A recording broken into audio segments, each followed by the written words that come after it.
Hey, what's going on YouTube? Today, I'm going to be doing some reviews on fiberglass kits. Now, when I say reviews on kits, we're definitely going to be reviewing more than one. Now, going over 1, 2, 3, possibly even 4 different companies that all make fiberglass kits that everybody kind of drools over. Well, how good are they made? So, with that said, stay tuned.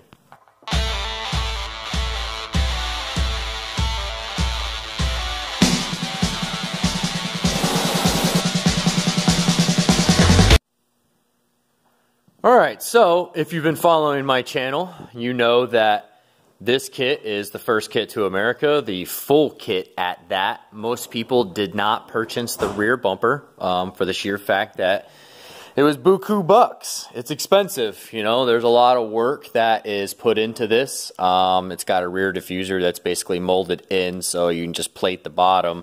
And it comes really far, basically where the bumper is, it goes all the way across. And you're going to have to remove the stock bumper just to get it to fit on. With this bumper, you absolutely have to have a custom exhaust made. It will not fit as an OEM exhaust unless you cut the crap out of this area here. But with that said, today we're actually going to go over whether or not this is a good kit or not. Now, as you can see from my footnotes and whatnot, I had some issues and I'm going to have to go back and do some things to repair it to get it to where I like it and is show quality rather than, you know, I should say Rumble Garage quality. So I like perfect, and with that said, you know, you can see the finish on this. It's kind of, you know, there's bubbles that I've chipped out and whatnot. These are the edges of the kit. You know, I will expose all this. I'll let you guys know this is how it came. Most of these were just empty voids that were covered with this, you know, this poly spray. And yeah, with that said, back to the ABW kit. This is the 60mm wide body kit. These are also the lightweight doors that they offer as well. Now, I've got the flashlight today, so today we're going to go ahead and do the light test. Now, the light test will show all. You can't, you know, it's not going to hide anything with the gel coat that they put on top. And with that said, you're going to get an idea of where the imperfections are for the body guy, you know, like this guy. And yeah, over here, that is a Carlton kit. Most people know what Carltons are with a K. Normally you can only find them on Facebook, I've noticed, but they're pretty cheap. I'm seeing they're about $250, $300 shipped to your door for the GD body sedans. This is normally the same quality you're gonna get. You know, it's kind of a run of the mill. It's basically just the shape of it. You know, you can see a lot of imperfections in this thing. So as you go through it, you'll see all the air bubbles and whatnot, which is generally covered up with the primer. I like to see a gel coat put on top, but there's no gel coat here. It's just fiberglass and primer. So a lot of right here, like these empty voids that I was able to find pretty easy, I just chipped it out, and later on I can go through, grind all that out, do the fiberglass, and go from there. But let's go ahead and shine a light on these 3 kits, because everybody seems to want, you know, the big and the bad, and I'm seeing a lot of reviews for this now. A lot of guys are popping up saying that they want this, and you know, and whatnot, and that's awesome, you know. So I want to let you know what you're getting into when you get into these kits, as far as, you know, fitment and obviously the finish when it's delivered. All right, so moment of truth. We'll go ahead and we'll take this light. We'll come in here, and as you can see, everything looks great. You know, as far as fit and finish, you can go back and you can check my channel out. You can see that the kit fits great as far as fitment. So let's go ahead and just pick the kit apart and see how well it's actually made. So with that said,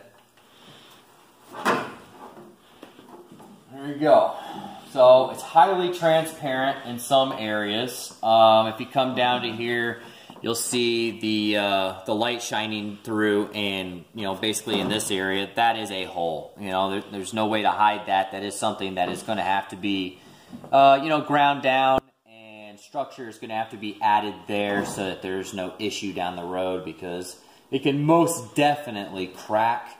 Now remember guys, that these panels are designed for a race car. There's a reason why they're lightweight, there's a reason why they are thin, and they are mocked together in this fashion. So normally, when you go through, you'll see a lot of these thin panels, and that's the only way that you're going to get the lightweight. So understand, when you buy something like this, it's not necessarily going to be for a show car unless you make it for a show car. Yes, the outside looks like a show car finish, but understand that this thing is paper thin, and it was made paper thin for a reason, so that you weren't adding extra weight. Because if you're going to make it a heavy structurized panel, then why wouldn't you just keep the steel on there? So that's really the reason why you go with these panels. Now, obviously there's going to be some imperfections, but normally they're put together with molds. Now, it looks like they just used some chop strand in here, and it's just laid in, and a lot of those brush marks that you were seeing with the light shining through is basically that. You just lay in your chop strand and you run your brush all the way down, or a roller, whatever they use. In this instance, it looks like they mopped it in, and normally it's probably the best way to do it, the most, the fastest way to do it, especially for manufacturing reasons. I mean, a lot of guys are going to want these ABW kits, and so the demand is high, which is why they charge what they charge. Now, don't get mad because it's paper thin and they're charging top dollar for a fiberglass product that is the same exact thickness as this $350 kit shipped to your door, that is made in the exact same fashion and the exact same quality, just not covered with gel coat. This guy just went over it with some primer and basically kind of figured and already knew, probably from experience. I mean, there's a bad spot right there. You can see all those little mini holes and whatnot. This whole section's going to have to be grinded out and redone. The Carlton kit is definitely going to need a lot of work, and is also again put in with the same exact chop strand. A mold is made probably with wood or fiberglass mold, so that he's able to snap these out in a fast fashion. That's the only way to really make money with fiberglass, because of the sheer fact it just takes too long. It really does. Even with these molds, it took you all day to place all of the molds, fill all the molds, get the kit laid out. You're not done. You can't even touch it until it's completely cured, and then you can pop it out, finish it, or get it to look halfway decent, like this kit, and then just ship it and send it down the road. Because honestly, you're going to have a body guy hit it. He's going to have to go over, he's going to have to grind it, and if he's good enough, he's going to grab a flashlight to do so. So, before I forget to do another kit for you, this one came from Russia, guys, so I'll give you guys another idea. It's exactly the same thing. They just mop them together, and they're pretty thin. There are going to be some imperfections.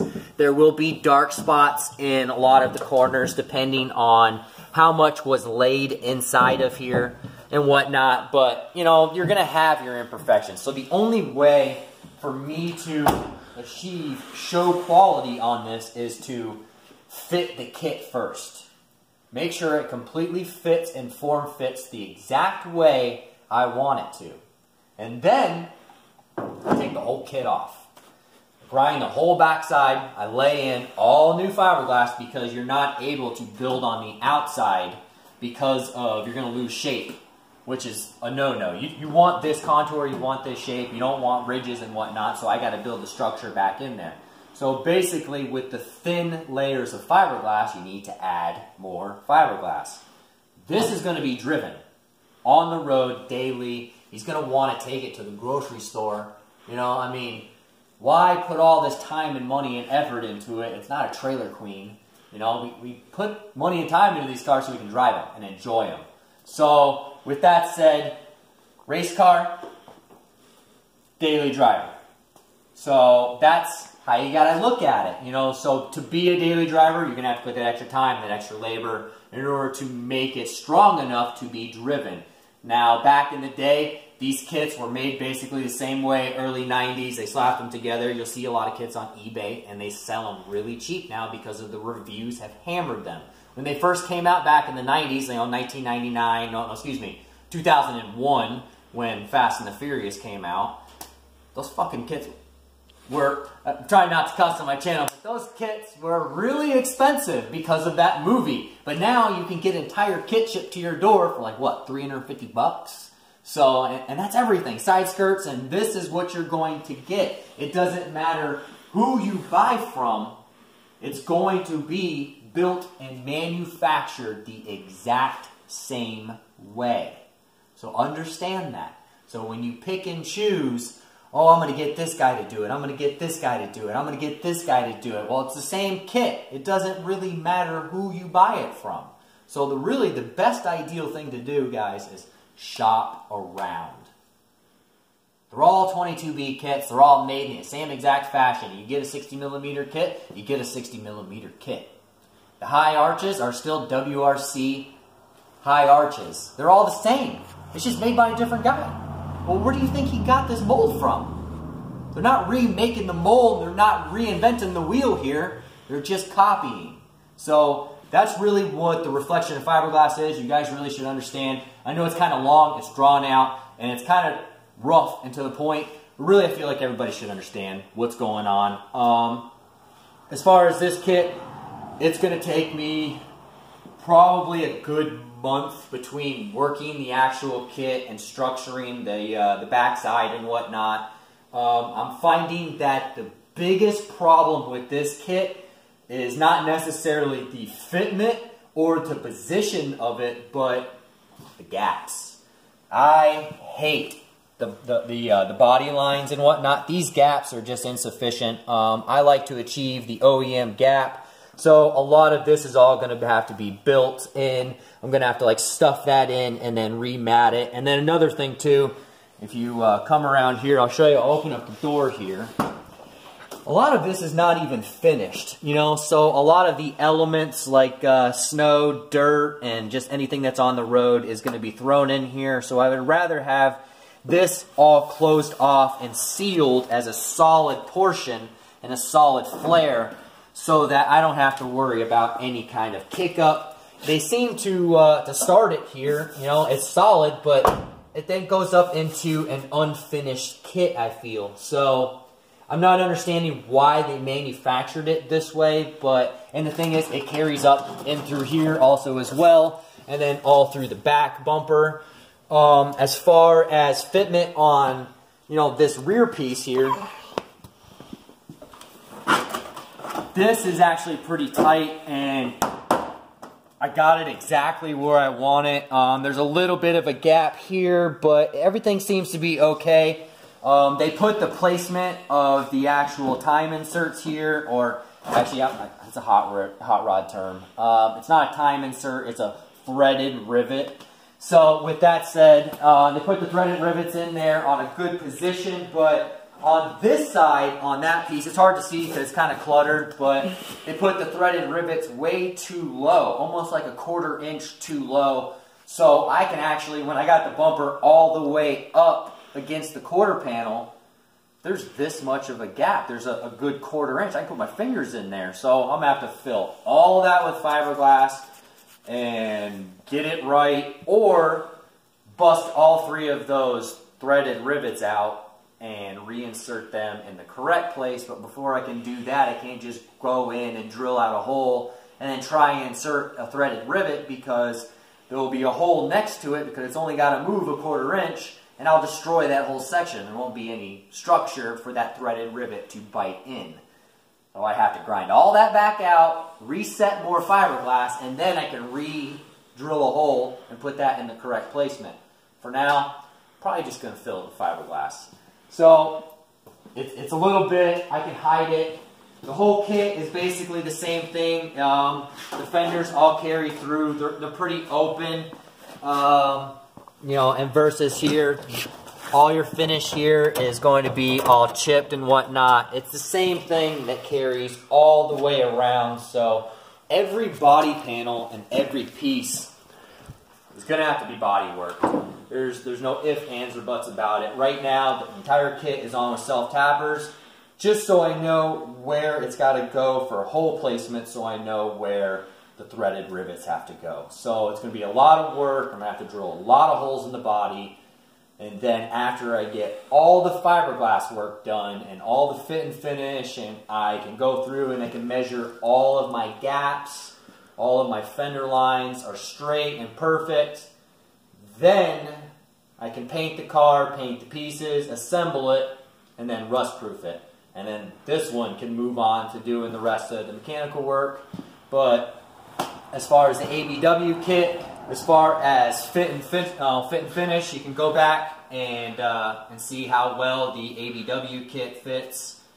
It fits very well. The only thing that I see as a problematic issue is this area here where it meets up against the door. There's actually a pretty good gap in here, so this whole area here will have to be, you know, molded.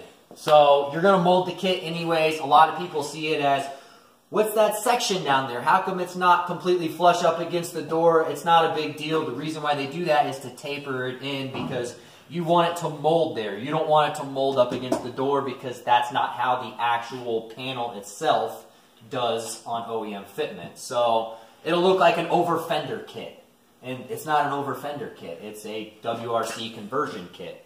So it's made to remove that and the quarter panel. You know, you are to cut that off, and you are to place that on. The best way to place these on, guys, is with a 2-part panel bonder. I prefer 3M.